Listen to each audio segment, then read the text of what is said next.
Former ANC Secretary General Ace Magashule has formed a new political party called the African Congress for Transformation. Magashule says this political formation is people-centric. And he unveiled the new party's logo in Soweto. Of course, it was earlier on today. Magashule expelled from the ANC after he failed to apologize to party structures and its president, Cyril Ramaphosa, for unilaterally trying to suspend him in 2021. We are a new political party and we call ourselves a people's party. And we are going to see that we are a people's party because we are about people and we will rise and fall on behalf of the people.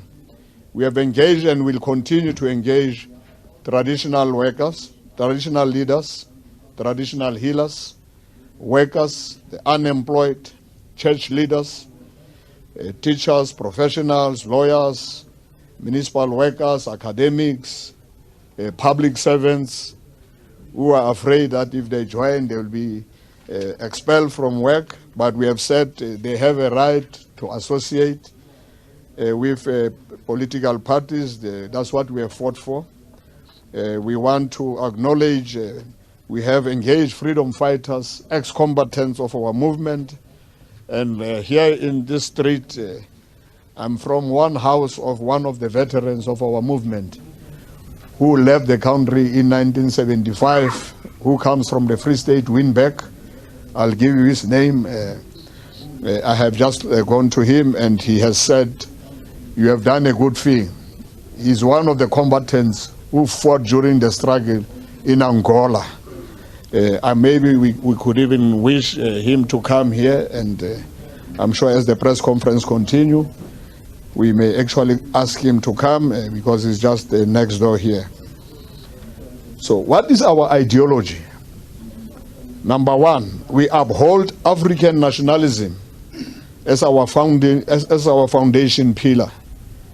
Number two, we cherish and foster Pan-Africanism as our liberating creed. Number three, we are guided by the spirit of African self-determination. Why does a political party exist? I'm not going to talk about us for now, but about a political party. A political party exists as a vehicle for socio-economic change, aiming at bettering the lives of its people. A political party exists as a fortress of hope for the oppressed and downtrodden masses. Our political party will exist as a custodian of the aspirations of its people and generations to come. A political party exists, and this political party shall exist to challenge all forms of oppression, discrimination, and injustices. So it was a big announcement after months of speculation about Ace Magashule's future. As you saw, they're coming out confident, announcing a new political party in Soweto earlier today. Well, let's examine the decision and the potential fortunes of this new African Congress for Transformation with Professor Sethulego Matebesi, Associate Professor and Head of the Department of Sociology at the University of the Free State. Prof. Matebesi, good evening and welcome. Thank you so much for your time. Was this a surprise or a logical next move for someone who wants to be in leadership and has felt hard done by in having his career cut short in the way that it was? Hi, good evening, Imani, and good evening to the viewers. What an interesting time to be alive and to be in South Africa. The decision that had been taken by Ndate Magashule, I think that was pretty much predictable.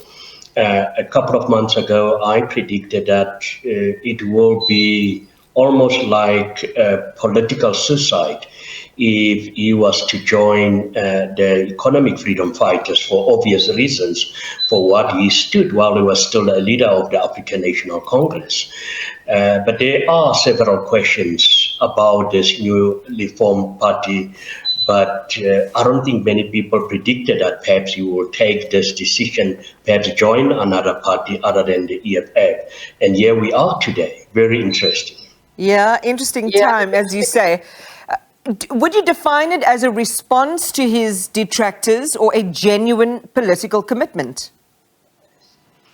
Well, and I'm going to say this with absolute respect to all the individuals involved, but one can only analyze politics by looking at the character, the contribution of some of these leaders.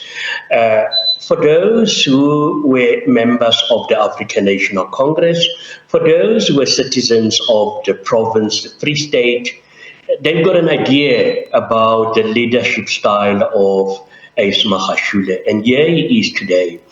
The question is, did he preach or implement what he's currently preaching while he was a leader of the African National Congress?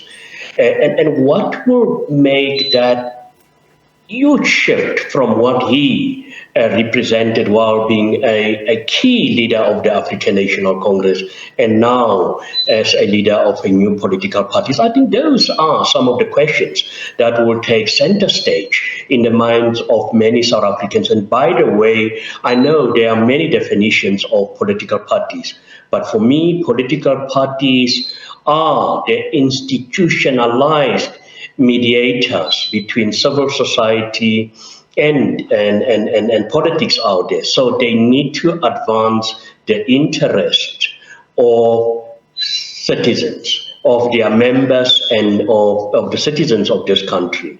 And the question is, will this new political party be able to do that? I mean, it's quite a picture that he has painted, Prof, in terms of how he's talked about, the party and, in a sense, how far it has fallen, and conflating a lot of the decisions that have been made around SOEs, for example, with the personality of the president, talking about things like, the abuse of the party's mandate through the sale of SOEs like SA and the Post Office, also talking about the judiciary being captured. So, from your vantage point, would you characterize that as the utterances of, someone who is bitter or someone who has seen the light? No, I'm going to characterize it as typical of our leaders for the past 2 decades, 3 decades, where you find a leader enjoying certain privileges when they are in power. I mean, I've listened to some of the pronouncements that have been made, like suddenly public servants now has a right. We know, I mean, legally, it's actually constitutionally enshrined that public servants can join any union of their choice. But we know what happens in South Africa. That Magashule has been chairperson for more than 2 decades in the Free State. And we all know there are people who are victims of some of the decisions that he took as a leader and as a party leader, and also as a government, as premier. So there's a lot of questions around some of the pronouncements made. But also, I think it's commendable. Once again, whether we've got too many political parties in South Africa, that's another question. We all have a right to form political parties, but we also know that when people exercise their democratic rights by joining or associating themselves with certain individuals, there are consequences, and sometimes these consequences are very negative, sometimes very fatal actually, where some people have lost their life because of their political opinions and also with whom they associate themselves. And it is very unfortunate. So for me, it's not a case of somebody who is bitter, but for me, it's just typical of our political leaders. I mean, you can see the number of churches that are the mushrooming of churches in South Africa. I want to cover 2 quick things quite briskly, Prof. So let's do this quickly if we can. What did you make of his assertion that a select number of politicians who had never worked a day in their lives would become instant millionaires, given that he is facing serious charges in the 255 million rand Free State asbestos corruption case? He strongly denies it, and he wishes, and he's actually pursued, to have those charges quashed. But he's been cast in a certain light. How does he shake that off? Yeah, no, most definitely. I mean, he has not been found guilty in any criminal court of law, But fact of the matter is that still leaves the public with the right to have opinions about him. And I think that would have serious question marks about what he stands for as a leader in South Africa. So a left-leaning, community-centric party for those who feel left behind, in his words, by an uncaring ANC. He used explicit language. He said, we're allowing a shift towards freedom now, highlighting the plight that many families in the country find themselves in. Do you think that canvassing on this message is going to be enough for him to get support? No, definitely not. But remember, there are ardent supporters of Ace Magashule who might just join this party. Some of them will still continue. Behind the scenes, they will act as ANC members, but we know they might even vote for this new party. But I don't see people now joining this party en masse because of what some of the pronouncements that have been made here, because there are still too many question marks about even some of the leaders who have joined this new political party. We appreciate your time and your perspective, Professor Sethulego Matebesi, Associate Professor and Head of the Department of Sociology at the University of the Free State.